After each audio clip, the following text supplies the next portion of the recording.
Ever wondered how to make the perfect spaghetti with sauce at home? A dish so simple yet so commonly mistaken, we're here to guide you through it. Start with the basics. Arm yourself with a large pot, fresh water, a dash of salt, and of course, your chosen spaghetti. The secret to perfect pasta lies in the boiling. Fill the pot with water, add a generous pinch of salt, and bring it to a rolling boil. Then introduce your spaghetti. Give it a good stir to avoid sticking and let it cook until it's just right al dente, as the Italians say. Now, while the pasta is doing its thing, shift your focus to the star of the show, the sauce. For a classic tomato sauce, you'll need ripe tomatoes, garlic, olive oil, and a handful of fresh basil. Start by heating a good glug of olive oil in a pan.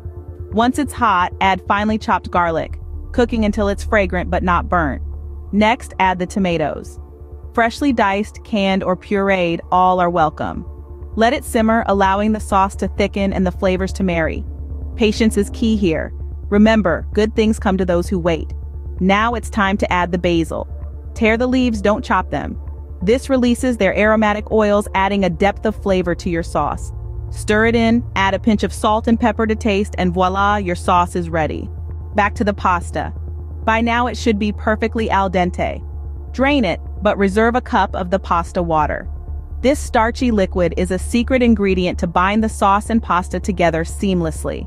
Combine the spaghetti and the sauce. Add a little pasta water if needed to help the sauce cling to the spaghetti. Toss it all together and there you have it, the perfect spaghetti with sauce. So to recap, boil your spaghetti until al dente, make a fresh tomato sauce with garlic, olive oil, and basil, combine the two, and finish with a dash of pasta water for a dish that's simple yet satisfying. Remember, cooking is an art, and like any art form, it's all about practice, patience, and a pinch of creativity. So go ahead, try it out, and bring a piece of Italy right into your kitchen. Buon appetito!